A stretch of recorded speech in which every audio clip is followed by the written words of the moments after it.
रात का वक्त है, एक सूना रेगिस्तान, और आसमान में तारे ऐसे चमक रहे हैं जैसे सदियों से किसी भूली हुई कहानी के गवाह हों। दूर कहीं आग की तरह भड़कती एक फ्लेयर आसमान को लाल कर रही है। हवा में जली हुई गैस की हल्की सी महक है और रेत के ऊपर खड़े ऊंचे ऊंचे ऑयल रिग्स ऐसे लग रहे हैं जैसे धरती को छेदकर उसके सीने से ऊर्जा निकालने वाले विशालकाय यंत्र। आप सोचिए, आपकी कार में जो पेट्रोल भरता है, जहाज जो आसमान चीरता है और फैक्ट्री के अंदर दौड़ती मशीनें, इन सब की जान है पेट्रोल। लेकिन क्या आपने कभी सोचा है कि ये पेट्रोल आखिर आता कहाँ से है? ये काला चिपचिपा बदबूदार तरल जिसे हम क्रूड ऑयल कहते हैं, वो धरती की गहराइयों में कैसे बनता है? और सबसे बड़ा सवाल, ये काला तेल कैसे बदल जाता है उस साफ चमकदार एनर्जी फील्ड पेट्रोल में जो आपकी गाड़ी को उड़ान दे देता है? दोस्तों, सच कहूँ, पेट्रोल सिर्फ एक फ्यूल नहीं, ये लाखों सालों की दबी हुई कहानी है, धरती की यादें हैं, समय की परतों में जमे हुए राज हैं।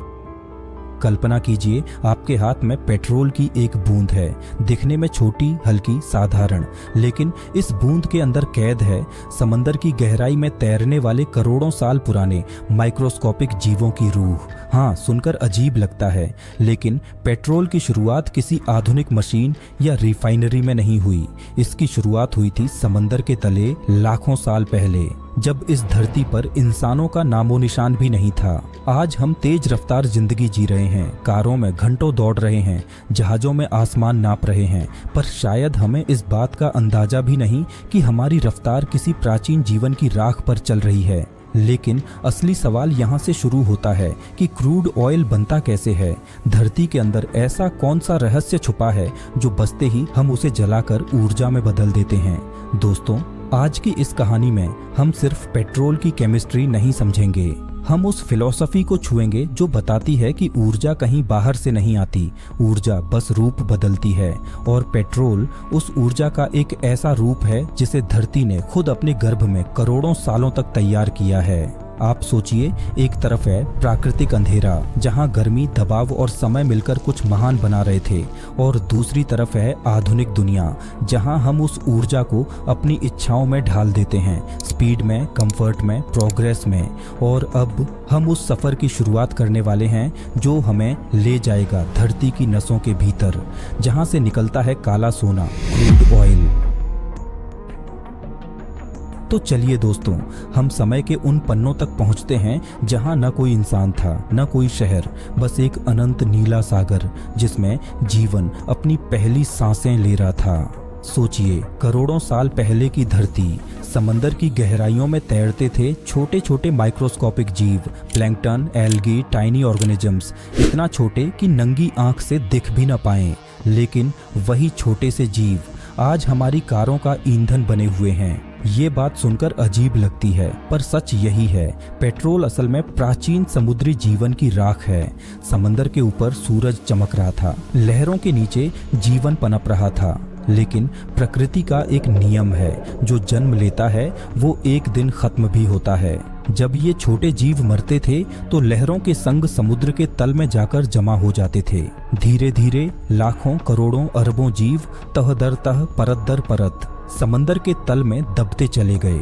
शुरू में ये बस साधारण ऑर्गेनिक मैटर था, लेकिन धीरे धीरे इनके ऊपर रेत की परतें चढ़ती गईं, फिर मिट्टी, फिर और ज्यादा सेडिमेंट। परतों का वजन बढ़ता गया, धरती की गर्मी इन परतों में घुसती चली गई और शुरू हुआ प्रकृति का महान परिवर्तन। आप इसे इमेजिन कीजिए, धरती की गहराइयों में जैसे एक प्राकृतिक प्रेशर कुकर बन रहा हो। ऊपर से लाखों टन का दबाव, नीचे से धरती के कोर की गर्मी, और बीच में फंसी हुई वो जीवों की काली यादें। समय बढ़ता गया, दबाव बढ़ता गया, गर्मी बढ़ती गई, और इन्हीं दबावों और तापमान की क्रियाओं ने इन मरे हुए जीवों को बदलना शुरू किया। ये ऑर्गेनिक मैटर धीरे धीरे टूटने लगा, उसके मॉलिक्यूल्स बिखरने लगे, और लाखों करोड़ों साल के दौरान ये मैटर बदलकर एक नए रूप में आने लगा, हाइड्रोकार्बन। यही हाइड्रोकार्बन बाद में हमारे आज के क्रूड ऑयल बने। यानी कि क्रूड ऑयल कोई केमिकल नहीं, कोई रैंडम लिक्विड नहीं, ये धरती धरती की गहराई में समय, दबाव और गर्मी से पैदा हुई एक प्राचीन ऊर्जा है, एक फॉसिल मेमोरी जो एनर्जी बन चुकी है। सोचिए, आज हम पेट्रोल को जला देते हैं, पर असल में हम लाखों साल पुराने सूर्य की रोशनी जला रहे होते हैं, क्योंकि उन माइक्रोस्कोपिक जीवों के अंदर सूरज से बनी एनर्जी स्टोर थी और वही एनर्जी आज पेट्रोल के रूप में बाहर आ रही है। लेकिन कहानी यहीं खत्म नहीं होती। धरती के सीने में ये क्रूड ऑयल हजारों साल तक बंद पड़ा रहता है, फंसा हुआ, दबा हुआ, छिपा हुआ। फिर इंसान आता है, जिज्ञासा लेकर, जरूरत लेकर, और धरती की इन नसों तक पहुंचने की कोशिश शुरू होती है। अब सवाल ये है, इंसान इस काले खजाने को धरती की गहराइयों से निकालता कैसे है? ये क्रूड ऑयल आखिर आता कैसे है ऊपर? दोस्तों, हमने देख लिया कि क्रूड ऑयल कैसे धरती की गोद में लाखों सालों तक पकता रहा, लेकिन अब सवाल ये उठता है, इंसान धरती की इतनी गहराई में छुपे खजाने तक पहुंचता कैसे है? इसके लिए हमें चलना होगा उस दुनिया में जहां इंसान धरती के सीने में सुई चुभाकर उसकी नसों से ऊर्जा निकालता है। यही दुनिया है, ऑयल ड्रिलिंग की दुनिया। स्टेप 1, कच्चा तेल निकालने से पहले वैज्ञानिक ये पता लगाते हैं कि धरती के नीचे सच में ऑयल है भी या नहीं। इसके लिए साइज्मिक सर्वे किया जाता है, यानी जमीन के अंदर छोटे छोटे कंपन भेजे जाते हैं। वो कंपन धरती की परतों से टकराकर वापस आते हैं और उस इको के पैटर्न से साइंटिस्ट समझ लेते हैं कि नीचे तेल है या नहीं, पानी, चट्टान है या गैस। ये प्रक्रिया बिल्कुल वैसी है जैसे डॉक्टर आपका अल्ट्रासाउंड करता है, बस यहाँ पेशेंट है धरती। स्टेप 2, अब इमेजिन कीजिए एक ऊंचा लोहे का टॉवर जो हवा को चीरता हुआ आसमान को छूता है। इसके नीचे घूमती एक भारी मशीन जो धीरे धीरे लेकिन बेहद ताकत से धरती में उतरने लगती है। इसे कहते हैं ड्रिलिंग रिग। ये रिग लगभग 3 से 4 किलोमीटर गहराई तक जा सकता है।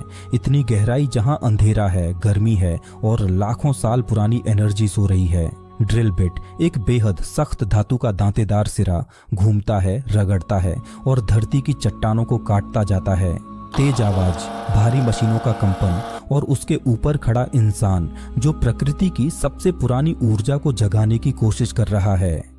स्टेप 3, जैसे जैसे ड्रिल गहराई में उतरता जाता है, ध्यान रखने वाली सबसे बड़ी चीज होती है प्रेशर। धरती के नीचे का दबाव इतना ज्यादा होता है कि अगर इसे कंट्रोल न किया जाए तो एक छोटा सा छेद एक विशाल विस्फोट में बदल सकता है। इसीलिए इस्तेमाल होता है ड्रिलिंग मड, एक खास प्रकार का तरल जो ड्रिल को ठंडा रखता है और दबाव को कंट्रोल करता है। आप इसे ड्रिलिंग का बॉडीगार्ड समझ लीजिए। स्टेप 4, आखिरकार जैसे ही ड्रिल रेजर्वॉयर तक पहुंचता है, धरती के अंदर की गैस और तेल का दबाव खुद रास्ता तलाशने लगता है। अचानक एक हल्का सा झटका, फिर पाइप के अंदर काला तरल ऊपर उठने लगता है। ये वही क्षण है जब इंसान पहली बार उस तरल को देखता है जो लाखों साल पहले समुद्री जीवों की मृत्यु से पैदा हुआ था। पेट्रोलियम इंजीनियर्स इसे कहते हैं the first breath of the well. वो क्षण मानो धरती की गहराई से आती हुई एक प्राचीन सांस हो जो ऊपर की दुनिया को महसूस कर रही हो। स्टेप 5, अब भारी भरकम मशीन्स इसे सतह पर लाना शुरू करती हैं। पाइपलाइन से गुजरते हुए सेपरेटिंग टैंक्स में जमा होते हुए क्रूड ऑयल बाहर आ जाता है। लेकिन ध्यान रहे, अभी ये पेट्रोल नहीं है, ये एक कच्चा तरल है जिसमें गैस, पानी, रेत और कई मिश्रण होते हैं। इसका असली रूप, इसकी वास्तविक चमक अभी रिफाइनरी की आग में पकनी बाकी है। दोस्तों, हमने क्रूड ऑयल को धरती की गहराइयों से बाहर निकाल लिया है, लेकिन अभी ये सिर्फ कच्चा है, बदबूदार, गाढ़ा और अपने अंदर सैकड़ों तरह की अशुद्धियां लिए हुए। अभी ये पेट्रोल नहीं है, अभी इसकी कोई पहचान नहीं है। इसका असली सफर शुरू होता है रिफाइनरी में। रिफाइनरी एक ऐसी जगह जहां विज्ञान, आग, धुआं और विशाल मशीनें मिलकर दुनिया की सबसे महत्वपूर्ण एनर्जी को जन्म देती है। रिफाइनरी में सबसे पहले क्रूड ऑयल को 400 डिग्री सेल्सियस तक गर्म किया जाता है। जैसे ही ये उबलने लगता है, इसे एक विशाल टॉवर में भेजा जाता है जिसे कहते हैं फ्रैक्शनल डिस्टिलेशन कॉलम। इस टॉवर की ऊंचाई कई मंजिलों जितनी होती है। अंदर कई प्लेटफॉर्म होते हैं अलग अलग तापमान पर। अब इस टॉवर की कल्पना कीजिए, नीचे बहुत गर्म, ऊपर ठंडा। क्रूड ऑयल जैसे ही वैस्प बनकर ऊपर उठता है, हर ऊंचाई पर तापमान बदलता है और यही होता है जादू। हर हाइड्रोकार्बन अपने बॉइलिंग पॉइंट के हिसाब से अलग हो जाता है। सबसे ऊपर एलपीजी, उससे नीचे पेट्रोल, गासोलीन, फिर नफ्था, उसके बाद केरोसिन, जेट फ्यूल, फिर डीजल और सबसे नीचे लुब्रिकेंट्स, वैक्स, एस्फॉल्ट। यानी रिफाइनरी की दीवारों के अंदर एक विशाल अदृश्य सॉर्टिंग सिस्टम काम करता है जहां टेम्परेचर ही राजा है। क्रूड ऑयल में भारी लंबे हाइड्रोकार्बन चेन्स होते हैं जो सीधे सीधे पेट्रोल नहीं बन सकते, इसीलिए किया जाता है क्रैकिंग। नाम सुनकर कठिन लगता है लेकिन कॉन्सेप्ट बिल्कुल सरल है। जो मॉलिक्यूल्स बहुत बड़े हैं उन्हें तोड़ दो, टुकड़ों में बदल दो ताकि वो पेट्रोल जैसे हल्के फ्यूल बन सकें। क्रैकिंग के भी कई प्रकार हैं। Thermal cracking, catalytic cracking, hydro cracking. In plants के अंदर तेज हीट, हाई प्रेशर और कैटलिस्ट की मदद से लंबी श्रृंखलाएं टूटकर पेट्रोल में बदल जाती हैं। यानी रिफाइनरी क्रूड ऑयल को सिर्फ अलग नहीं करती बल्कि उसे साइंटिफिकली रीशेप भी करती है। पेट्रोल सिर्फ हल्का होना काफी नहीं, उसे स्ट्रॉन्ग भी होना पड़ता है। स्ट्रॉन्ग यानी high octane rating. Octane rating ये बताती है कि पेट्रोल कितनी स्मूथ परफॉर्मेंस दे सकता है और इंजन को नॉक होने से बचाता है। ऑक्टेन बढ़ाने के लिए क्रूड के अंदर मौजूद कुछ कंपोनेंट्स को रिफाइनिंग मशीनों से केमिकली मॉडिफाई करती हैं। इसी प्रोसेस को कहते हैं रिफॉर्मिंग। रिफॉर्मिंग के बाद पेट्रोल सिर्फ फ्यूल नहीं रहता, वो बन जाता है high performance energy. Crude oil में सल्फर और अन्य कंटेमिनेंट्स होते हैं जो सीधे इस्तेमाल किए जाए तो पृथ्वी और इंजन दोनों को नुकसान पहुंचाते हैं। रिफाइनरीज सल्फर रिमूवल करके इसे एनवायरनमेंट फ्रेंडली पेट्रोल में बदलती हैं। आप जब भी पेट्रोल भरते हैं उसकी साफ हल्की खुशबू दरअसल इस प्यूरिफिकेशन का परिणाम है। रिफाइंड पेट्रोल को विशाल गोलाकार टैंक्स में जमा किया जाता है। ये टैंक्स इतने बड़े होते हैं कि उनमें पूरा